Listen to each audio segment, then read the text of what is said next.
International Book Fair, the University Center of Exact Science and Engineering wants to thank all of you for being here this morning. We are very pleased we are very honored to welcome our very special guest, Dr. Hanoch Gutfreud. He will be sharing this morning with us, and I ask you to give your full attention to him. Hanoch Gutfreud es profesor emérito de física teórica en la Universidad Hebrea de Jerusalén, donde también dirige el archivo Albert Einstein. Después de completar sus estudios en física en la Universidad Hebrea de Jerusalén, recibió su grado doctoral en esa universidad en 1966. Pasó 2 años como becario de postdoctorado en la Universidad de Stanford. En 1968 se unió al cuerpo docente de la Universidad Hebrea de Jerusalén y se ha mantenido allí desde entonces. Sus intereses en la investigación se centraron en la física de la materia condensada, mecánica estadística, neurociencia computacional y, en los últimos 10 años, la historia de la física moderna. A mitad de la década de los 80, con algunos colegas, fue precursor en el creciente campo de las redes neuronales y fue uno de los fundadores del Centro de Computación Neuronal, donde impartió clases y realizó investigación con estudiantes por más de 20 años. En los últimos 15 años, su principal actividad académica y administrativa dentro de la Universidad Hebrea de Jerusalén se ha dedicado a preservar y promover el legado de Albert Einstein. Actualmente ejerce como director académico del archivo de Albert Einstein en la Universidad Hebrea. En este contexto ha iniciado, coordinado y participado en exhibiciones, conferencias y eventos públicos alrededor del mundo, promoviendo la conciencia del significado del trabajo de Einstein para la humanidad.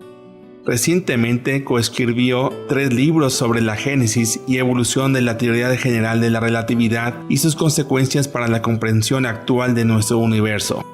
Demos la bienvenida al Centro Universitario de Ciencias Exactas e Ingenierías al Dr. Hanoch Gutfreud.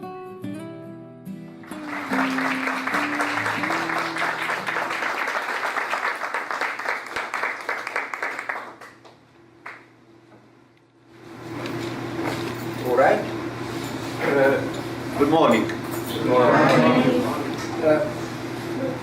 All my life I interacted with students.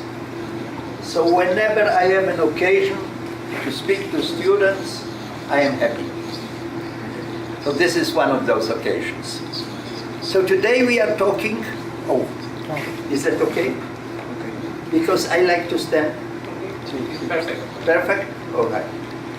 Today we shall talk about the 100th anniversary of the general theory of relativity.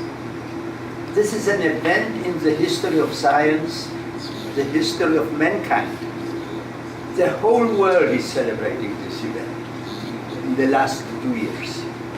So it's only natural that the organizers of the Guadalajara Book Fair thought that it would be appropriate also in this context to highlight this event. So what I shall tell you today about is how this happened. And this is a unique story in the history of science. And we at the Hebrew University have a special opportunity to explore this story. Because at the Hebrew University, we have a cultural treasure of immense importance to mankind. And this is the Albert Einstein archives. And this is a collection of about 80,000 documents, many in his own handwriting. These are letters. These are drafts of articles. This is a lot of photographic material. And that sheds light on everything that Einstein did. Now Einstein, first and foremost, was a scientist.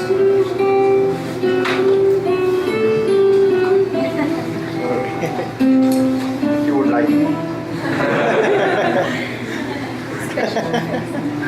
Hanoch Gutfreud. No, we don't. So, okay.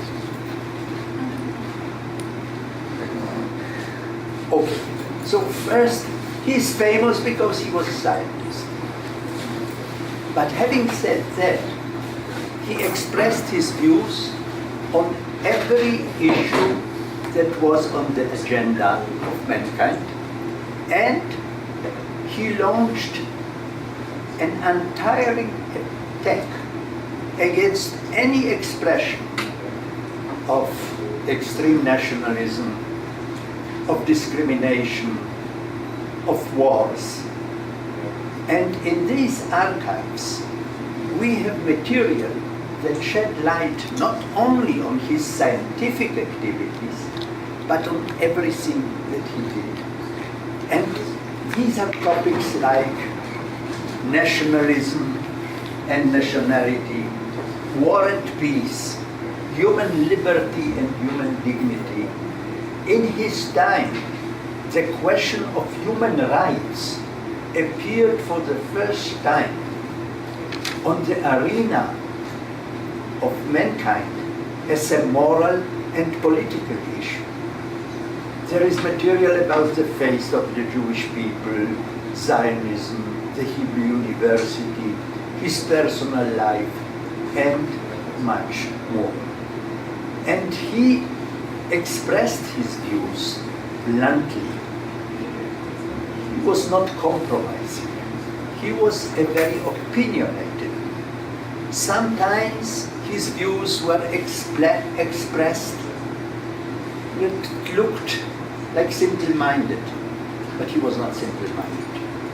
He was a man who understood the world around him, and his opinions, his views had an impact. So today I shall talk about his science.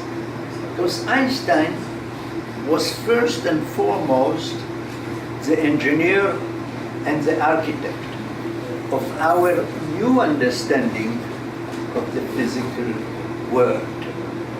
In his time, classical physics was in crisis. There were many phenomena, results of experiments which classical physics could not explain. He revolutionized classical physics. He introduced us into modern physics. And he had a world view. He believed that the role of a physicist, a role of a scientist, is to develop a world view. A world view is the understanding of the world around us. And he believed, and this is very important, he believed that we can understand the world with our reason. He believed that this worldview can be formulated in a set of principles, in a small set of principles, not too many. And he was looking all his life for those principles. And his approach to science was that of generalization, of unification, because there are many phenomena that apparently are very different from each other. But if you want to put them all in one framework, within a few principles, into kind of a logical unity, then you have to look for the generalizing aspects, for the similar aspects of apparently different phenomena. And that is what he did all his life. This generalization and unification are the key guidelines in his scientific endeavor.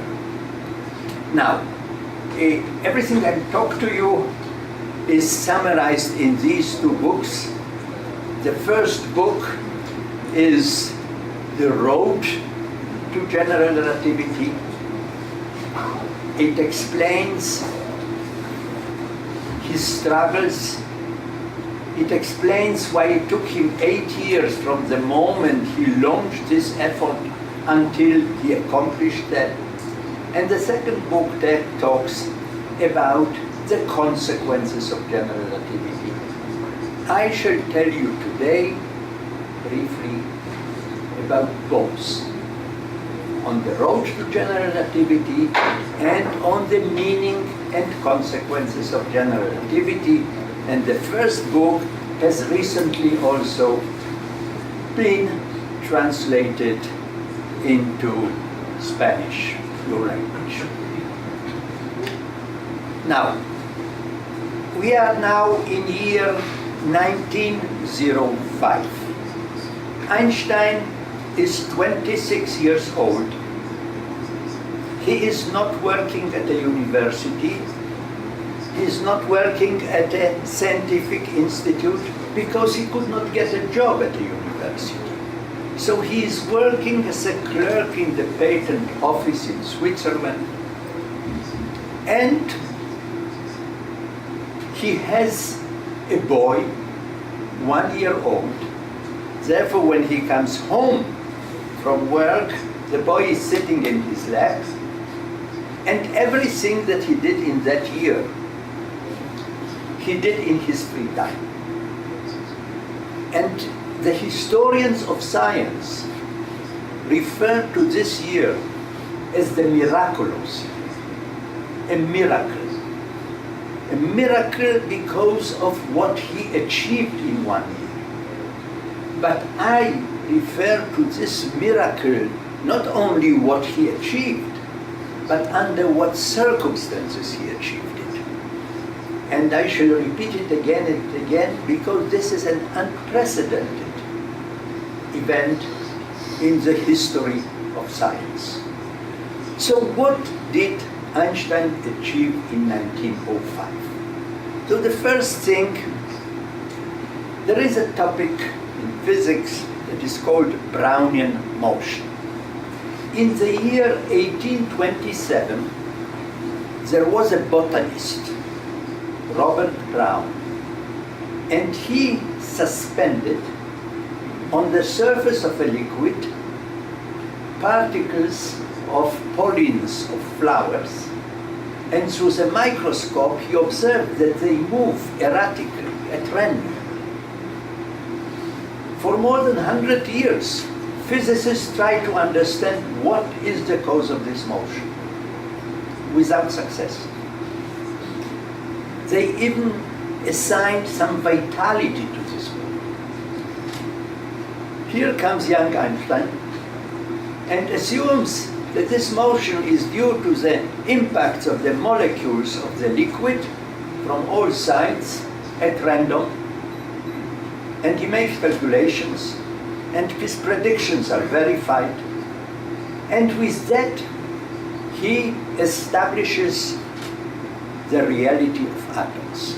Now, today everybody knows that matter is composed of molecules of atoms. You don't have to be a physicist for that. Even poets know it. But in 1905, most physicists did not believe that atoms and molecules are real, that they have a mass, that they can be counted, that they have their own identity.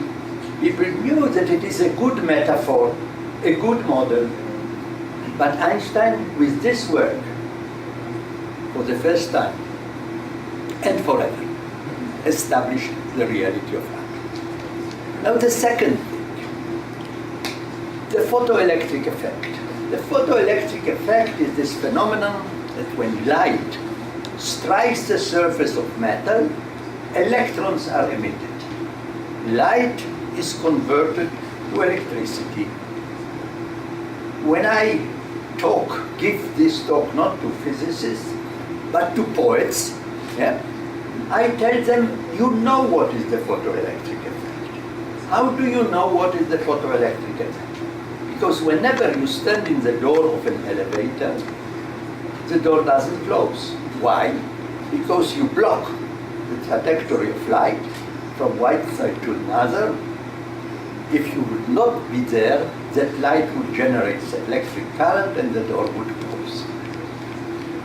So this was known experimentally, but classical physics could not explain it. And here comes young Einstein, 26 years old, not working at the university, and makes a very bold assumption that light, which everybody thought was a wave phenomenon, like a wave, also behaves as a bundle, as a stream of discrete particles, quanta of energy, photons, so-called photons. With that assumption, he explained not only the photoelectric effect, but he explained all the phenomena that had to do with interaction of radiation with matter. And with that work, he also laid the foundations for quantum physics, the cornerstone of the modern physics of radiation, of the microscopic world. And the third achievement in that year is the special theory of relativity. And I shall say a few words about that in a minute. But before I do that, I just want to emphasize one thing and think about it. This young man, everything that he did in his free time, as I told you, in this 1 year, not at the university, produced the two revolutionary theories of modern physics, on which all modern physics is. And that is the theory of relativity and the quantum theory. And now let me explain to you what is this special theory of relativity. So you see this gentleman, he sits on a train, and the train is moving at constant velocity with respect to the platform, and the windows are closed, and the wheels are smooth, so he does not hear anything. And he wants to know if the train is moving or is at rest with respect to the platform. So he does this experiment. It is an experiment. But this experiment does not tell him anything, because whether the train is moving doesn't matter what is the speed, as long as it is constant, he will not miss the cut. Einstein said that nothing that he can do will tell him if the train is moving or not. Not only this experiment. In his time, physicists thought that there are experiments, like electromagnetic experiments, which could make that distinction. Einstein said, no, there is nothing which will tell you. This is the principle of relativity. And Einstein made another assumption, that the velocity of light does not depend on the observer, on the source. Now this is a very bold assumption also, because all velocities do not move, do not behave like that. Because if you, for example, are in the airport and you watch somebody walking on these belts that move, yeah? And I ask you, what is the speed of that gentleman there walking on the belt? This is a meaningless question. This question has no meaning. Why? because it depends where you stand. If you are with him on the bed, then he doesn't move at all with respect to you. Otherwise, it depends on how you move. Now, all velocities behave like that. Einstein said, yes, all velocities behave like that, but light is different. So these two assumptions, enough. From these two assumptions, and you are students of physics, and I don't know at what level you are, if you already had this special theory of relativity, I want to tell you that my greatest experience as teacher of physics for many years was to show only with pencil and paper and blackboard to young students like yourself that from these two assumptions everything follows. And what is everything? First, what follows is that if two observers, one on a train and one on the platform, try to measure the length of the same rod, they will not agree on the answer. If they look at identical clocks, one here, one there, and try to measure the time between two events, they will not agree on the answer. If they are asked which of the two events is first and which is second, they will also not agree. This is counterintuitive, but this is how the world behaves. And from this, again, with pencil and paper, just from this, what follows is the most famous combination of 5 symbols. E equal mc squared. Now, as you all know that, everybody knows it. Not many understand it. You are privileged because you not only understand it, but you can derive it with pencil and a piece of paper from those two so apparently simple but very deep and bold assumptions. Now, what is the meaning of this? You know, but let me repeat it. C is a huge number. This is the velocity of light. C squared is an even bigger number. So that tells you that under certain conditions, m, the mass, a small amount of mass, can be converted into a huge amount of energies, and that happens in an atom bomb.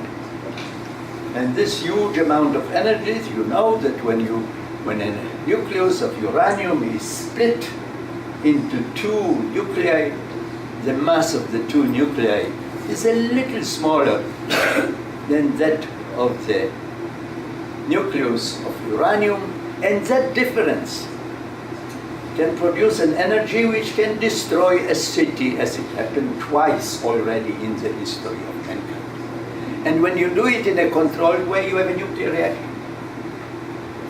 And all the time, in the core of the sun and all the stars, 4 protons, very complicated chain of nuclear reactions, merge to form a helium nucleus, and the mass of 4 protons is a little bit larger than the mass of 1 helium nucleus.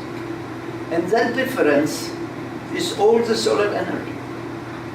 That difference is therefore the source, directly and indirectly, of our life on Earth. So this is what E equals mc squared means. And it is so famous that it appears on numerous commercial products. And if any of you wants to benefit or to make money from E equals mc squared and produce a t-shirt or a cap or something of this, you have to pay royalties to the Hebrew University. Why? Because that was his wish in his testament. I don't think that there is a single country in the world that did not produce. Oh, I can't say that. One moment. Hold you. I wanted to show you this. There is not a single country in the world that did not produce a stamp with E equals mc squared, including your own country here. You see? Thank you. You also have a stamp with E equals mc squared. And finally, you got a preview already of the divine character of this equation. And that's it. So this is the special theory of relativity. Now, how do we go on from here?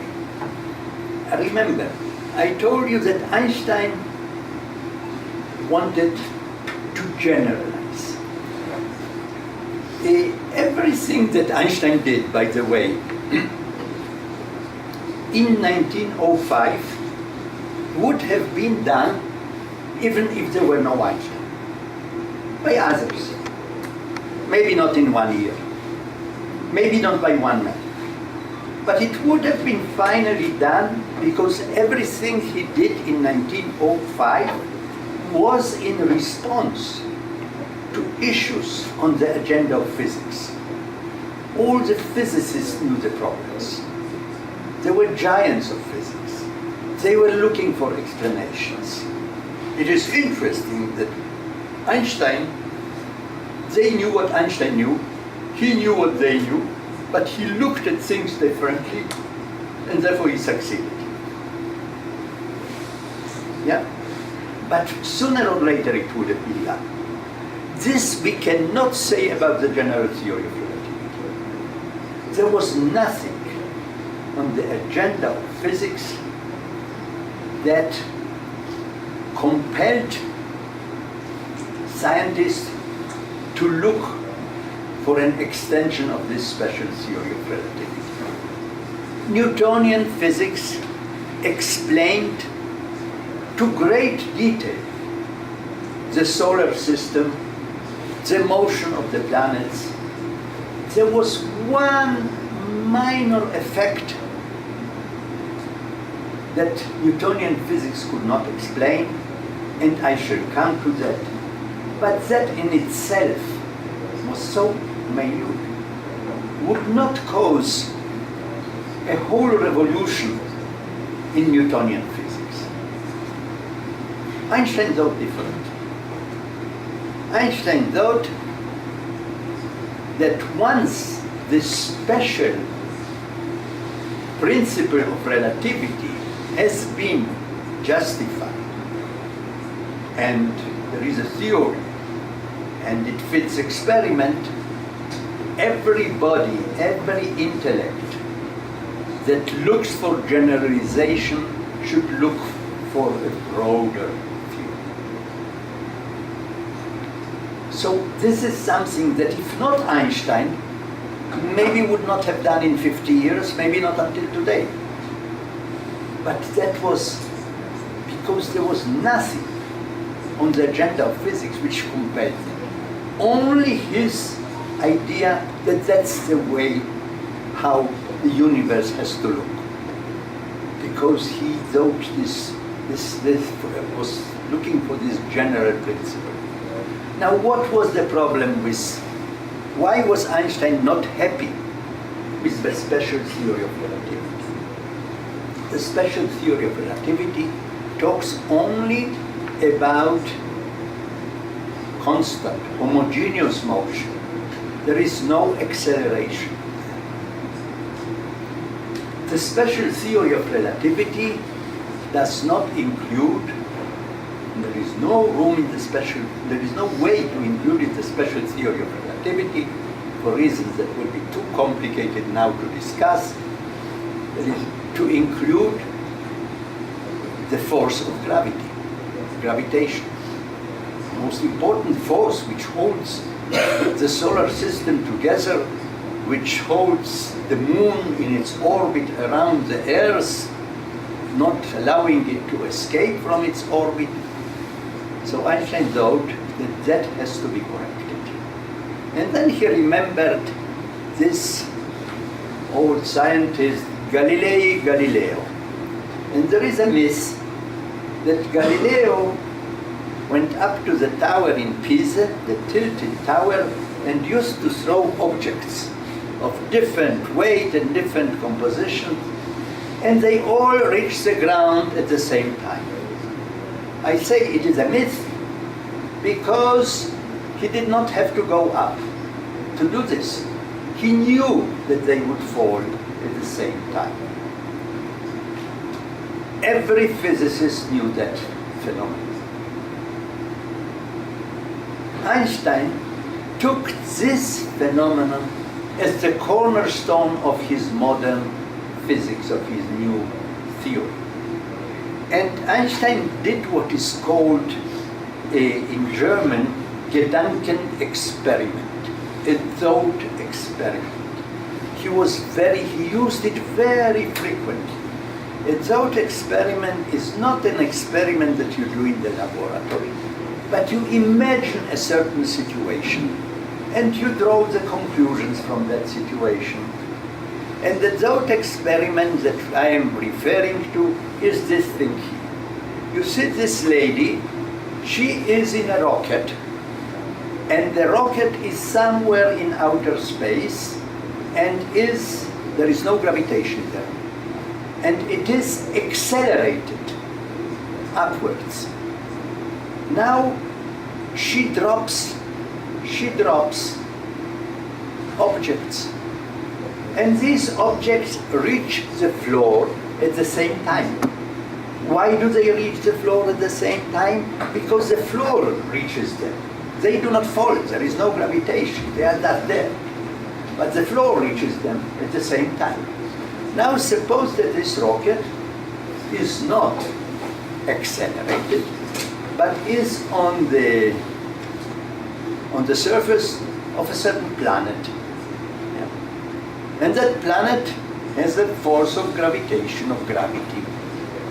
And that gravity pulls these objects, and they fall to the floor at the same time. Why? Because of Galileo.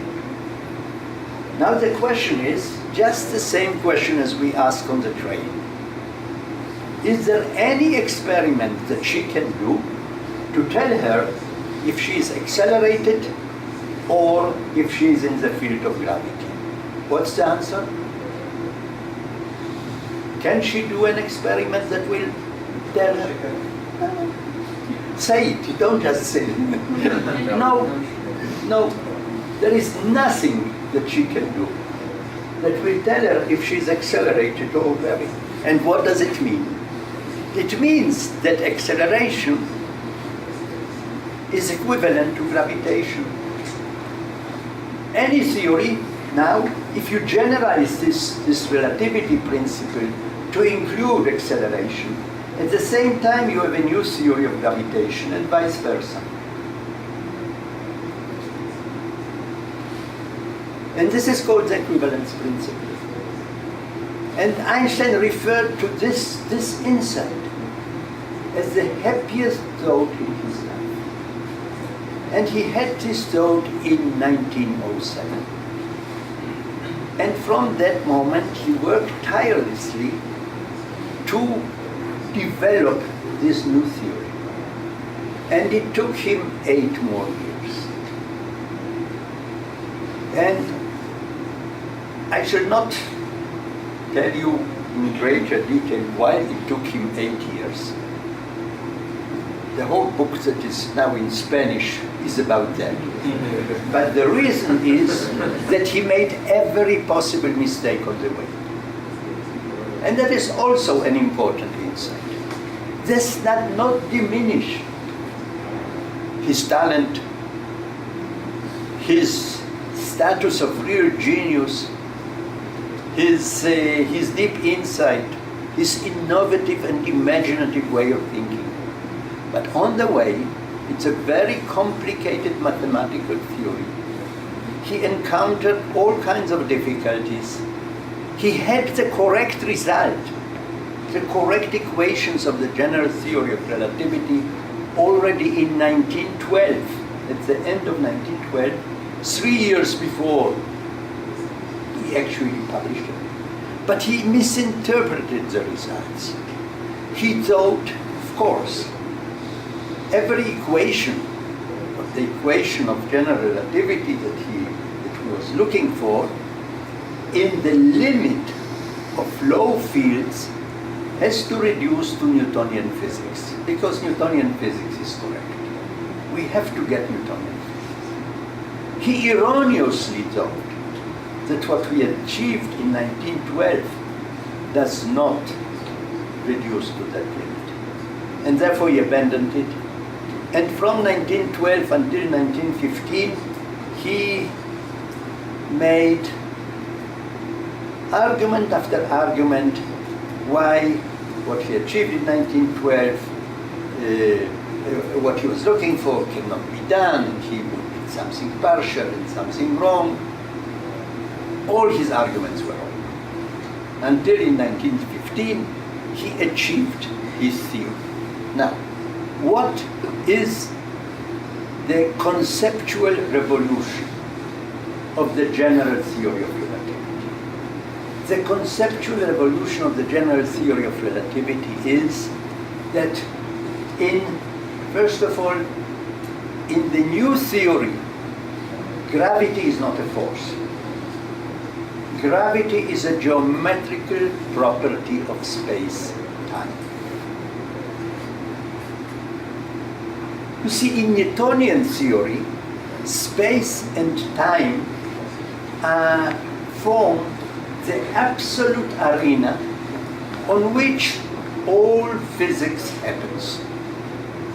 But space-time is static and neutral. There is one universal clock that measures time for all observers, and this combination of space and time does not participate in the physical processes. In the new theory, the general theory of relativity, space-time is a dynamic entity, the geometry of which changes all the time. And this is Einstein's eternal legacy. Whatever modifications we will have, this basic notion that space-time depends, the geometry of space-time depends on the masses in the neighborhood of that where we are looking, is the essence. We talked about curved space-time. Now, space-time is a four-dimensional entity.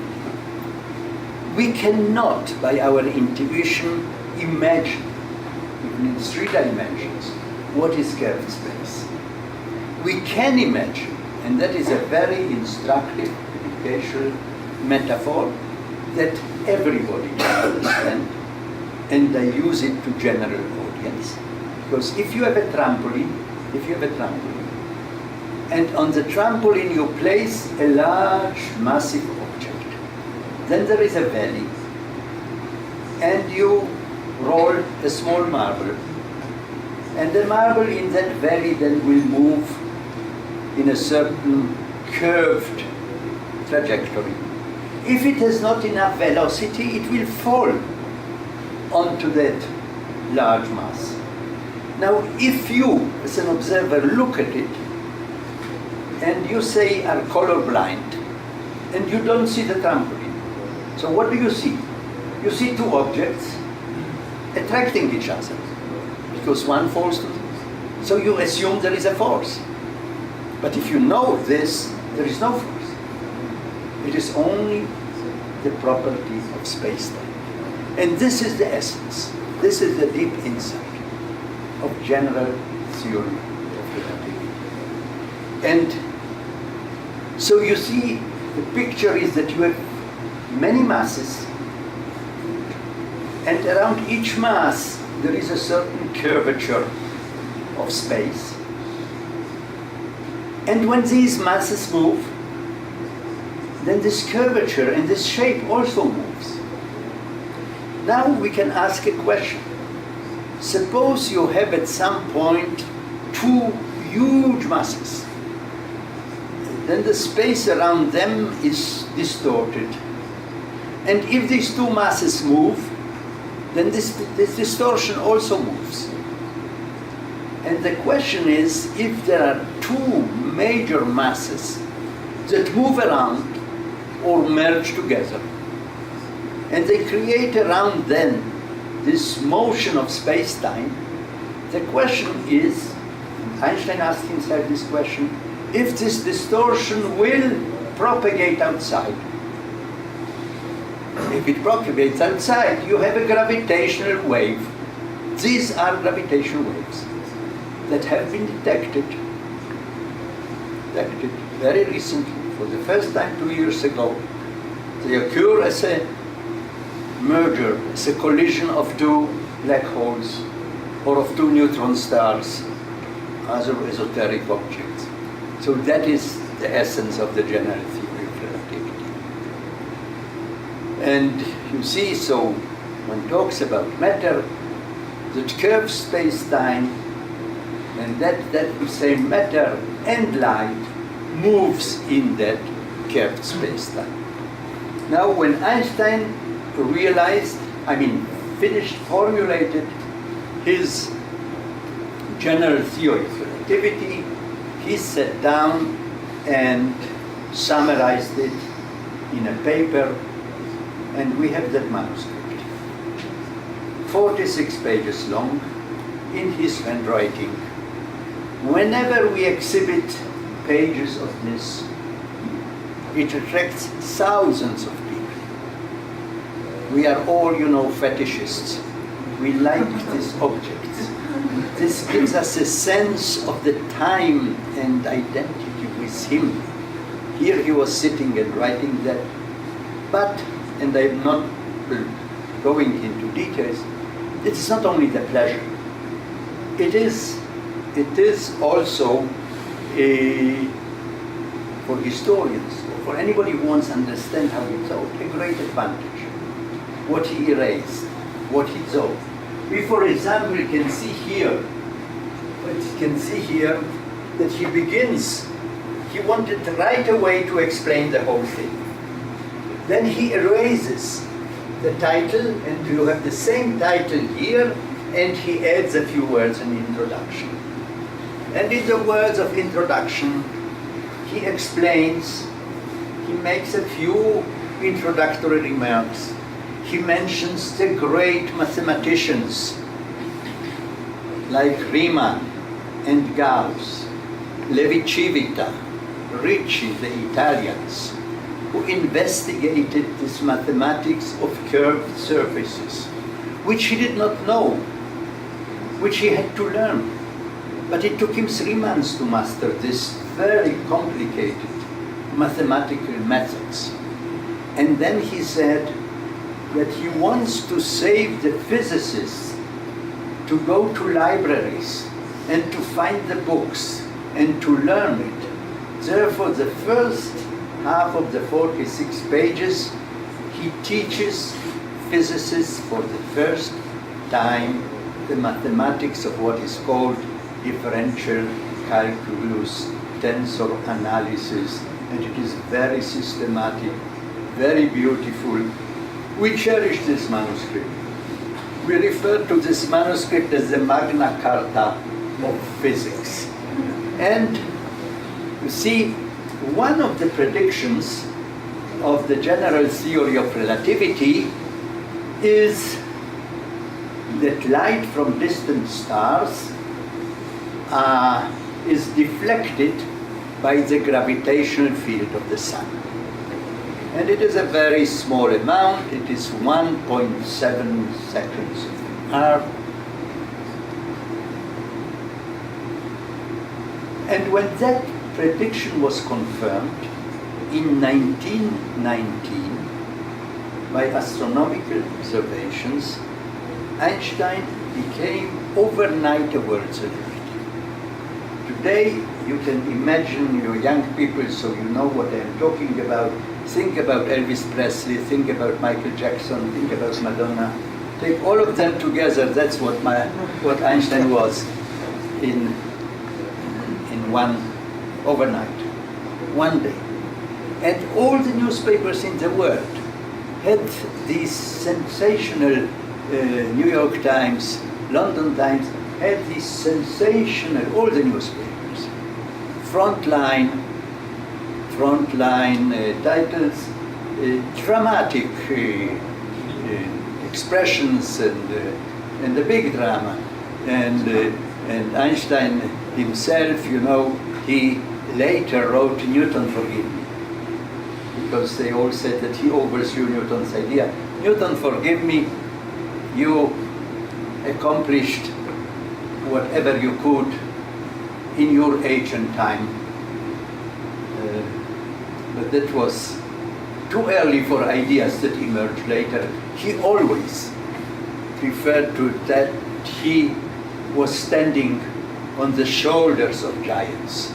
And for him, the giants were Galileo, Newton, Maxwell, and he never forgot that he's continuing their great work.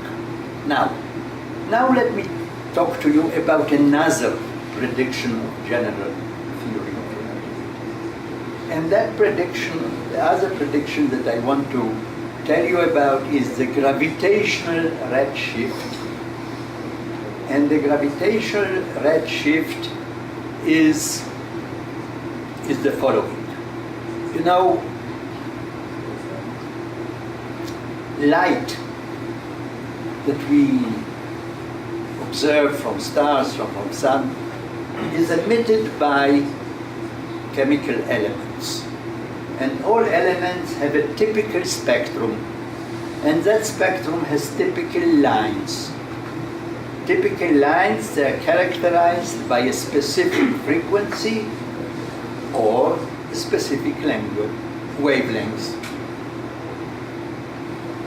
The larger the wavelengths, the smaller the frequency, the more it is to the red side of the spectrum. The red side of the spectrum, the blue side of the spectrum. Now, the same elements, the spectrum of the same elements, if you compare them in the sun or in the laboratory on Earth, the light from the elements in the sun are a little bit shifted to the red because of the gravitational field on the sun. This is one of the basic predictions, of the general theory of relativity. Now, what does it have to do, you see, GPS technology? I'll come back to it. But before that, let me tell you what this has to do with time measurements. We measure time by clocks. Clocks are devices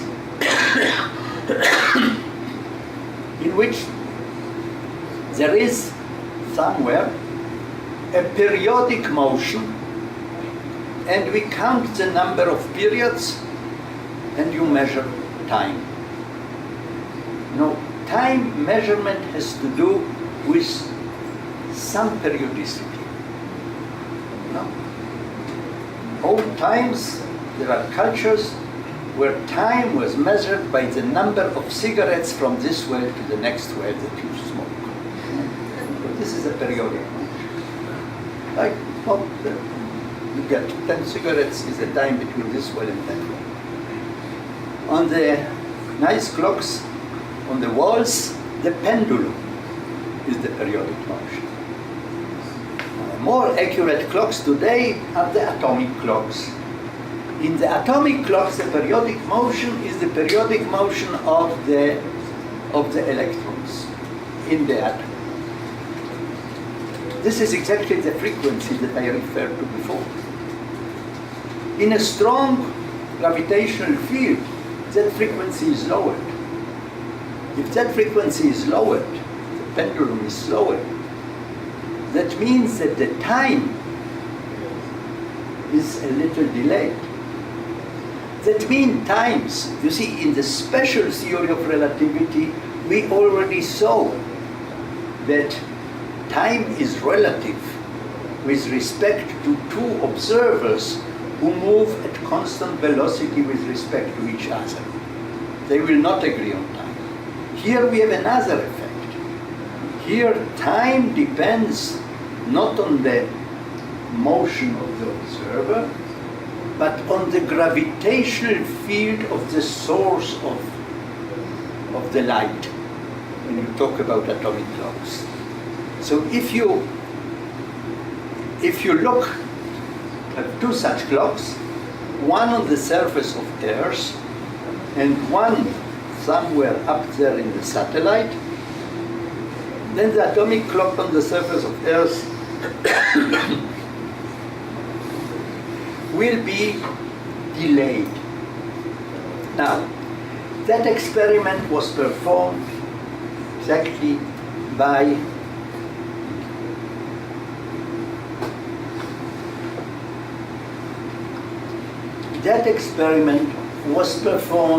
two scientists at Harvard, Pound and Repka, in 1959. What they did is they put an atomic clock at the bottom of a tower in Harvard, and the tower is 22.5 meters high, and the other atomic clock is at the top of the tower. And they verified that the clock at the bottom is delayed with respect to the clock at the top. Anybody knows by how much? Hold your breath. 1 second in 30 million years. Now you think it is not much, but it is a lot.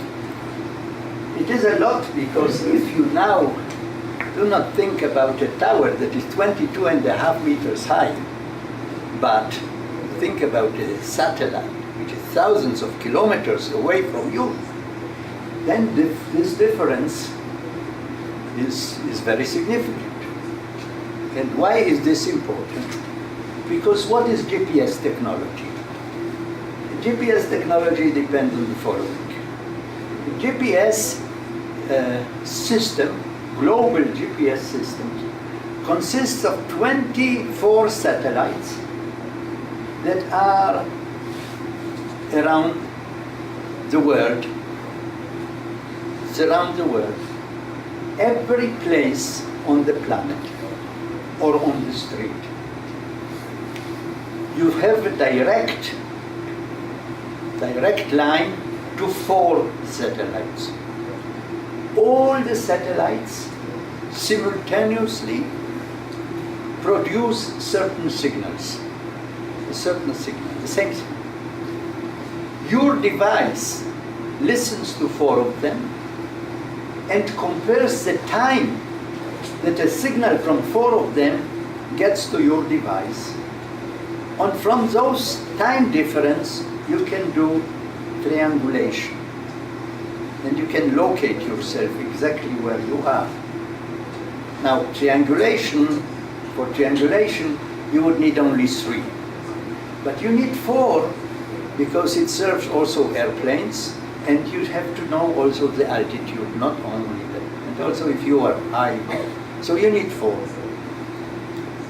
So all your GPS system depends on measuring times of signals from there to here. But in order to measure these times correctly, you have to know how time proceeds there with respect to here. It's not the same rate. And if we would not know how to take this into account, we would ignore it, we would make mistakes of location of 10 kilometers per day, something which is So you see, this is, I like to emphasize it. Many, maybe you have heard about it, not, I know it's generally, but this is important to keep in mind. If not this theory, we would not have the GPS system. Now, what all these, what I mentioned to you today, are predictions of the initial papers that were verified later. There is one other prediction, and I don't have a slide on it because I changed my presentation, so I will tell you. I will just tell you. You see, I mentioned before that there is one tiny, small element in the solar system which could not be explained by Newtonian physics. And that is the following. According to Newtonian physics, the planets move around the sun in elliptic orbits, and the elliptic orbit is fixed in space, constant in space.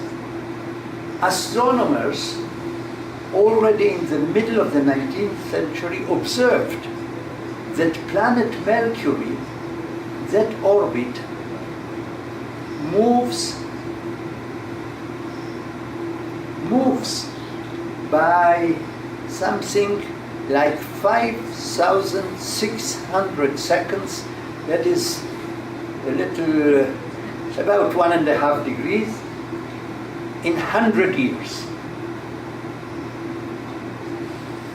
Newtonian physics could explain most of it because there is a perturbative effect of the other planets. So of those 5,600 seconds, about 5,550 something, 57 could be explained by Newtonian physics from others. 43 seconds remained unexplained until Einstein. Now this is a miracle in itself. Without computers, think about the accuracy of measurements and calculations that were done by astronomers to reach such results that everybody believed. So these 43 seconds per century of discrepancy between observation and Newtonian physics remained unexplained. In 1907, Einstein hoped that the new theory would explain this. And in the final paper, in the last page, he performs this calculation with the new field equations of general relativity, and he finds 43 seconds that are missing. And he writes to his friend that when he achieved this result, he almost got a heart attack of satisfaction. So these are the first three predictions, and they were confirmed. Of course, there are many others that followed later. And what followed later, and the general theory of relativity, essentially, this is not mentioned in the original paper, but this is the contents of the formative years. The general theory of relativity is the basis of everything we know, we believe we know about the universe today, about its initial state, how it began, the Big Bang theory, the fact that the universe is expanding.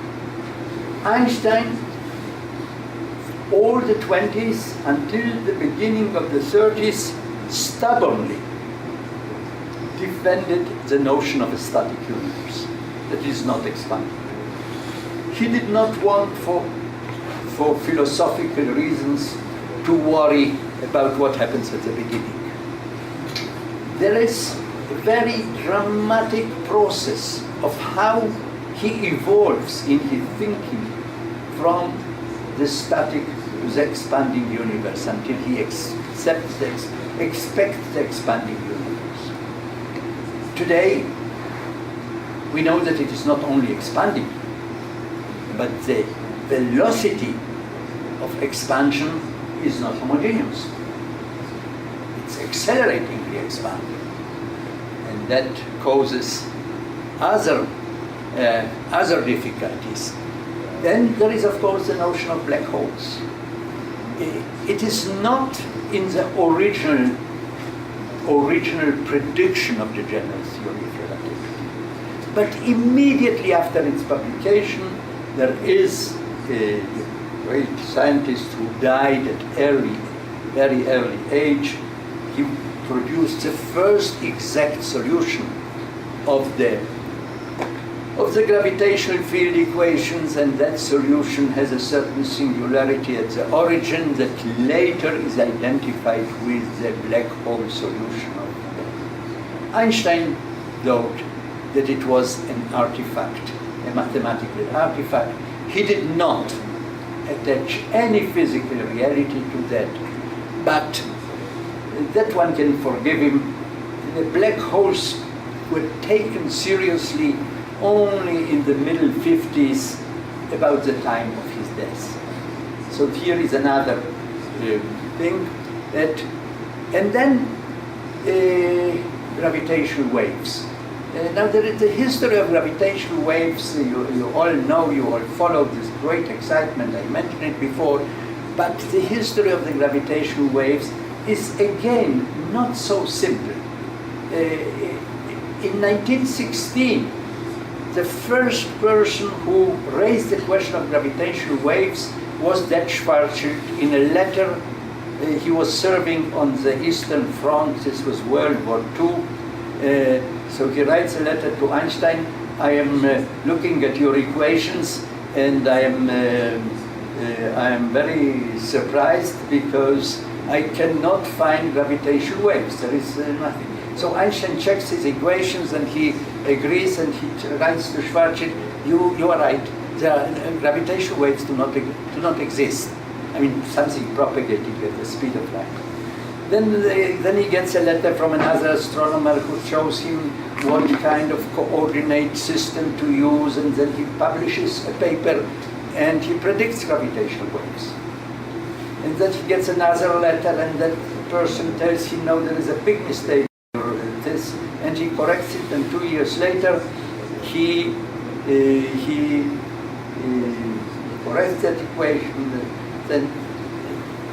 and he predicts gravitational waves. But what does he do? You see, the general field equations, the field equations of general relativity are very complicated equations. They are highly nonlinear. So he linearizes them. It's an approximation. And in that approximation he finds waves. But that doesn't mean that in the exact equations that phenomenon will survive. In 1936, Einstein publishes another paper with a colleague, and then they ask, the title is, do gravitational waves exist? And their answer is categorical, no, they do not exist. And that goes on and on until in the 50s, all the physics community agrees that gravitational waves exist. So you see, the whole thing is a very dramatic, convoluted history. This history of science is a great theater piece. Einstein makes fundamental contributions, plays an important role. Finally, in the last, as we all know, Einstein wanted, and I am coming to the end now, Einstein wanted to generalize and unify. Einstein could not accept the fact that you now have two theories. You have the theory of electromagnetism, electromagnetic forces and electromagnetic fields, and you have the theory of gravitational fields. And they are like two very separate logical entities. So he devoted last 25 years, right, to attempts to unify these two. And this is a much deeper story because he hoped that the unified field theory that he will find will be also a substitute for quantum mechanics, which he didn't like. It will produce also a explanation for elementary particles that will also give the answer to the question why the proton is so much heavier than the electron, and so on and so on. Most physicists, many physicists, by the way, immediately after the publication of the general theory of relativity, followed this same challenge, but they gave up very soon. They shifted to quantum mechanics and looked for the answer in very different direction. Quantized field theories. In the meantime, people realized that we do not have only two forces, electromagnetism and gravitation, that we have four forces. And until today, the quest of unifying these four forces into a theory of everything is the greatest challenge at the forefront of physics. Thousands of bright minds are involved in that. Many of the ideas raised by Einstein are now reconsidered. So this may be his greatest legacy. So you see, I mean, this is again what I told you in his Nobel Prize address, which is 1922. The address was in his Nobel Prize address, he talks about this quest for a unified field theory. He stubbornly continued exploring this until literally his last day. In the last week of his life, he was confined to his deathbed at a hospital, and he did three things. He signed a manifesto formulated by the philosopher Russell and himself, and signed by 11 Nobel laureates, appealed to all the scientists in the world to work for nuclear disarmament. The second thing that he did was to draft an address that he was about to deliver on the 7th Independence Day of the State of Israel. And the other thing that he did, and we have 12 pages of that, he was until literally the last day of his life looking for a unified field theory. And we have 12 pages in the archives, not a word of text, all equations, very complicated equations. And this is the last line of the last page that Einstein wrote. Don't try to make sense of it.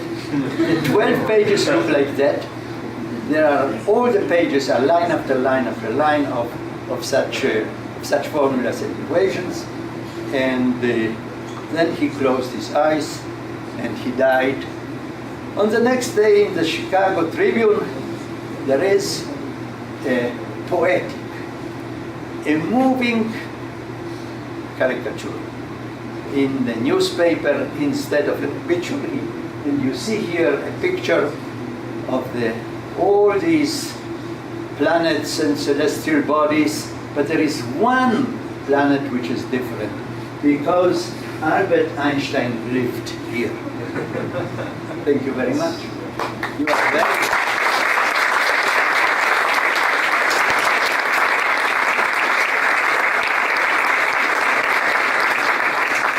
very attentive audience. I wish you were my class. Okay, questions, remarks, objections? I think we have more time for questions. If you could please just...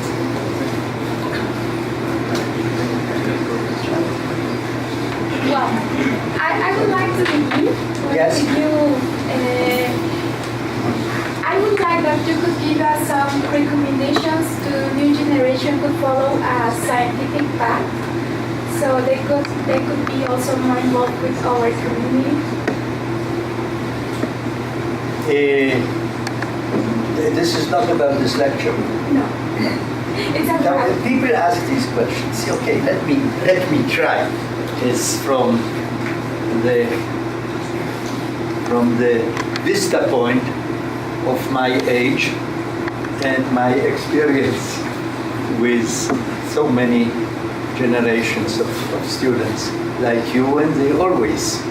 I cannot give you advice in your professional careers or your professional choices.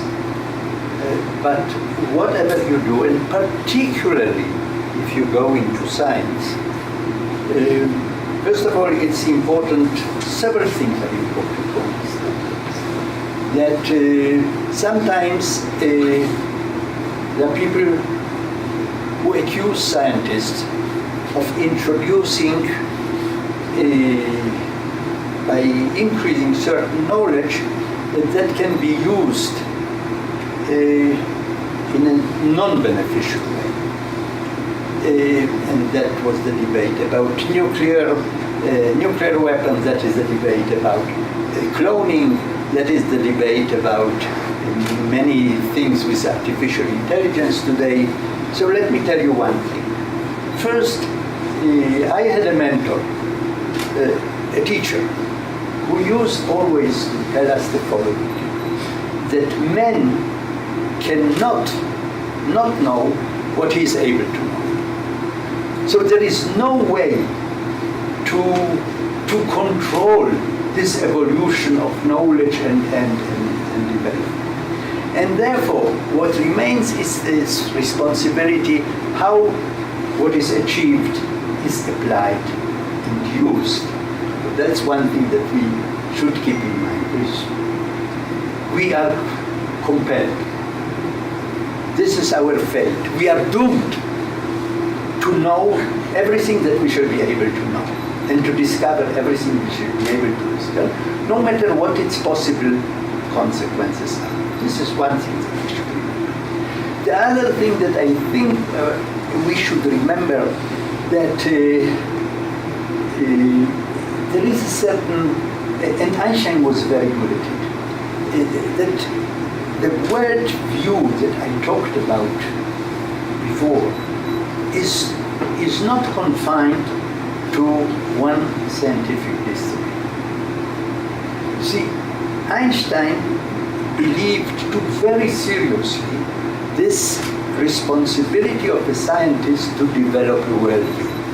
But for him, a worldview did not mean only the worldview or the understanding of the physical universe. He wrote several essays. The world as I see it, my worldview, out of my later years.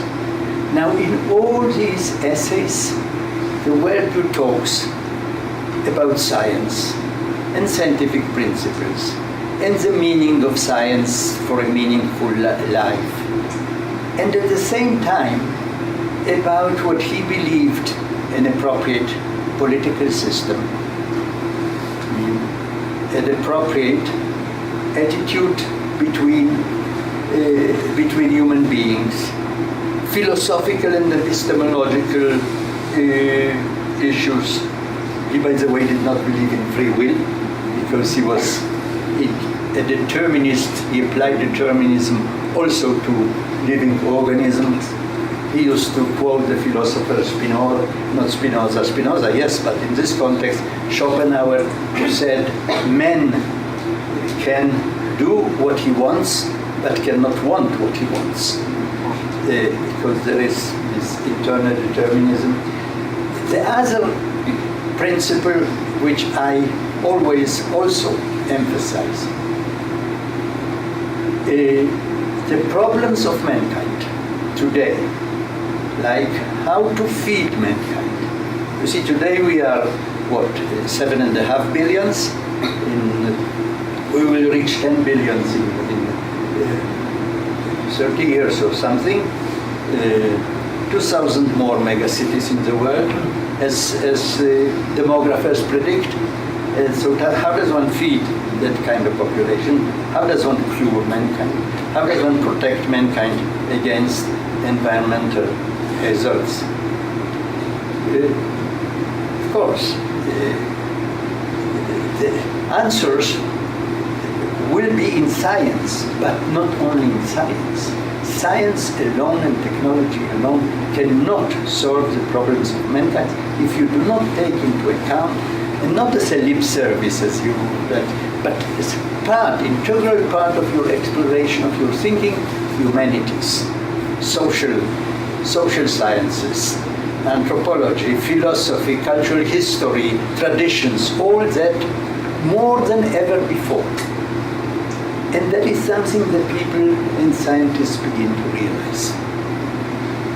And that is something when, I don't know how much you already are aware of these trends, how much you talk about these trends, but I anticipate that in the future, people and educators and university leadership will be compelled to look at things, at our problems, in a more integral approach: science, technology, humanities, social scientists, philosophy.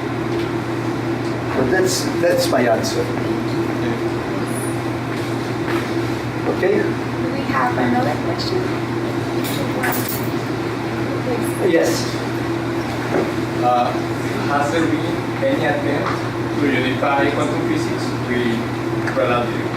No, this is the great challenge. Yes, of course, because here we have first of all of string theories is this attempt to unify all forces of nature, including gravitation. In this scale is the greatest difficulty and the greatest challenge. Even the quantization of the gravitational fields causes difficulties, and there are different opposing approaches to that. So it's not that there have been attempts. This is all what the forefront of theoretical physics is about. Because here we have these two theories, maybe one that applies beautifully to the macro picture of the universe, the other one which applies beautifully to the micro aspects of our physical entity, and the bridge between the two is the challenge. Okay, thank you. Have a nice day.